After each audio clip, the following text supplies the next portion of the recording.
If you love Baltimore sports, you'll love WNST.net. It is Monday Night Live, live from High Tops. Ladies and gentlemen, once again, give it up for Brendan Iambadejo and Cary Williams. Cary found like a new hat somewhere in the process.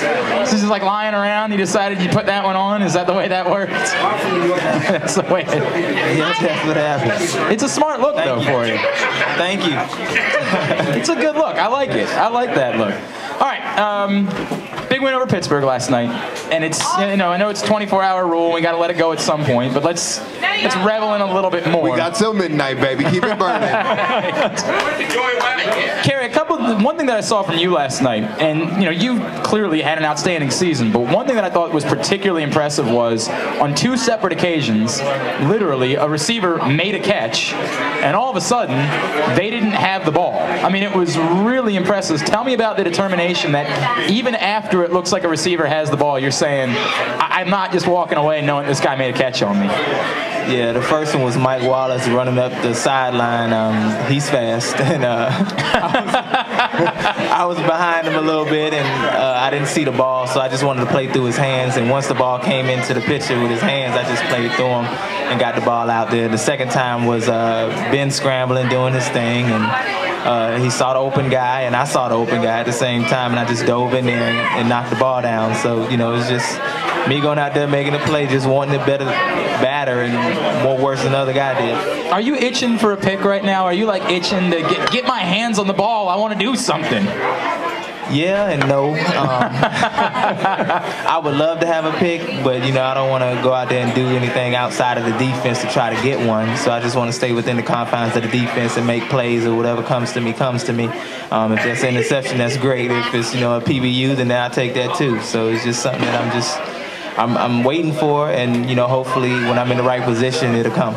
Yeah, let me bring you back in on this, because just defending Ben Roethlisberger in general and what goes into all of that, and game planning and knowing what he's capable of doing, as you know, Cary mentioned, just sort of moving around and being elusive, extending plays. How difficult is it, and how much is it different than other quarterbacks when you game plan to go up against a Ben Roethlisberger? Well, I think the game last night, he did better than he usually does against us. You know, we had less sacks, we had less hits on him than usual, so the O-line did really well, and he extended plays, and he found the open guys. So, you know, when you go against him, you know, our big thing is when he throws you the ball, you got to catch it, and he didn't really do that last night. And, you know, you want to contain him. You don't want him to be able to extend plays, and he did do that last night because the O-line actually played really well for them, especially, you know, after what we did to them in week one, sure, and the way we got after Ben, and the way we created turnovers in week one. You know, they really, you know, their offensive line coach really honed in on our blitzing scheme and everything that we're doing. So Ben did a really good job last night, and, you know, you have to give him credit. He's a Super Bowl champion, and he's always been this way. So, you know, when you go against Ben, you don't want him to be able to extend plays, and you just got to get after him. So, you know, normal quarterbacks, you know, they start getting jittery in the pocket and they want to get rid of the ball. He's just the opposite. You know, once you flush him out of the pocket, that's when he really excels. Yeah. You know, Cary, how tough is it to, and you mentioned a touchdown earlier, but look, you know, he had 8 seconds to throw the ball at that point. I mean, at some point you're going to find an open receiver. How tough is it to stay with the receiver and try to not give up ground when it feels like he's got a full minute to run around and find some open space? It's so frustrating, man, because, you know, you used to routes being run on time, and it's quarterback time, and then when he pumps and pumps and pumps, you look back at the wide receiver and you see that you're in great position. You want to look back at the quarterback naturally, just because you want to be in position to make a play on the ball.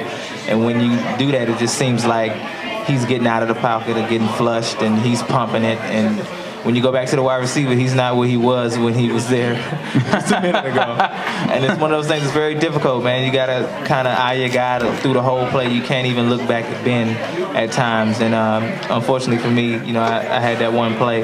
But, you know, it lasted forever, it seemed like. And, you know, that's just a testament to him and his play. You know, that's just the style of player he is. He likes to scramble. He doesn't like to throw things on time. And I think he did a good job by putting the ball right there on him, and it just was what it was. It's the NFL. Guys gonna make catches and quarterbacks make plays.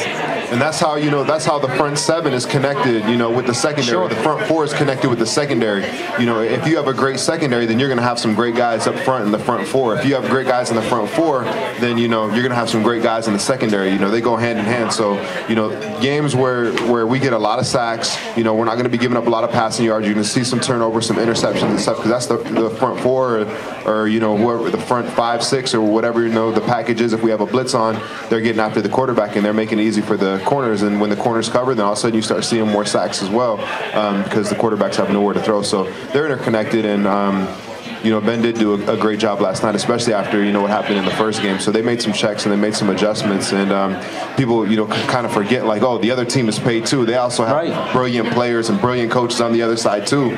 So but it was a great game. So hats off to the Steelers, but we handled business last night.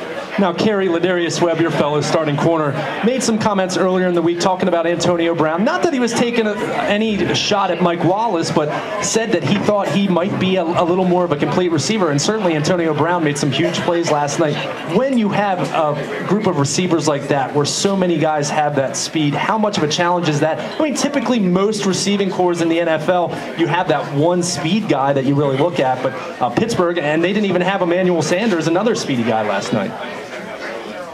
Yeah, with those guys, you got to play technique. You got to be patient.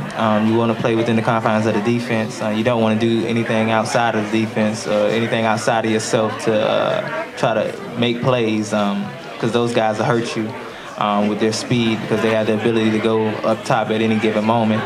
So you just want to play within, the confines of the defense, play great technique, and try to get your hands on them to disrupt the time between them and Ben. It is Monday Night Live. Glenn Clark, Luke Jones, alongside Brendan Iammodejo and Cary Williams here at High Tops in Timony. And by the way, while it's on my mind, because I'm looking at him right now, my buddy Matt here, he wanted me to tell you guys that today was he and his wife's second anniversary of their wedding. Congratulations. And the only thing... Now, what he said is the only thing his wife asked him for was a Ravens win over the Steelers. So you just bailed him out big time, I'll have you know.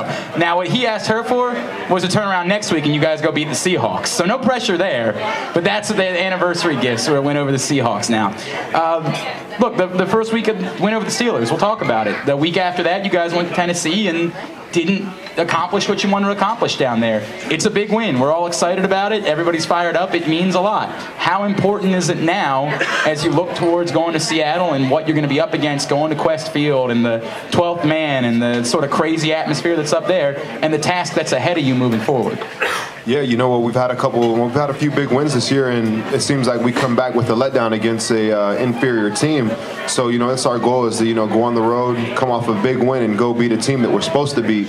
And we just talk about putting ourselves in position to do what we have to do this year. And, we got to go to Seattle and we got to get that W. So, on Wednesday, we'll already have our film loaded. All the guys are already be ready. So we get to work on Wednesday. We'll have the game plan, and we're expecting a tough week this week. And we have to leave on Friday to Seattle. So that means we'll have one day of practice in Seattle, with that being Saturday. So, we're just ready to ride this wave that we're on and not have a letdown like we did, the other two times, losing to Jacksonville and Tennessee. What did you learn from those games, Cary, from those two tough defeats and those performances? What did you learn that you say, you know what, after this one, this isn't going to happen again? I just think we got to go into a little bit more focus this week, focus on something, whether it's getting better at some position. We just have to get better at some point, and we have to focus on a particular area to get better at. You watch film on yourself and you watch film on the other guys as well, and it's something you can learn from both. And when I say put in the focus, you got to go ahead on and look at that, analyze that film, and put in the focus what you need to do this week and handle that business accordingly. And I just think that, we won't have a letdown this week like we had in previous weeks, because we understood that we went through that, and it's something that we can learn from, and that's something that we've learned from already. And we're not going to have a letdown this week, because we know the importance of this week, because if we do let down, it's just like the Steeler win didn't even matter.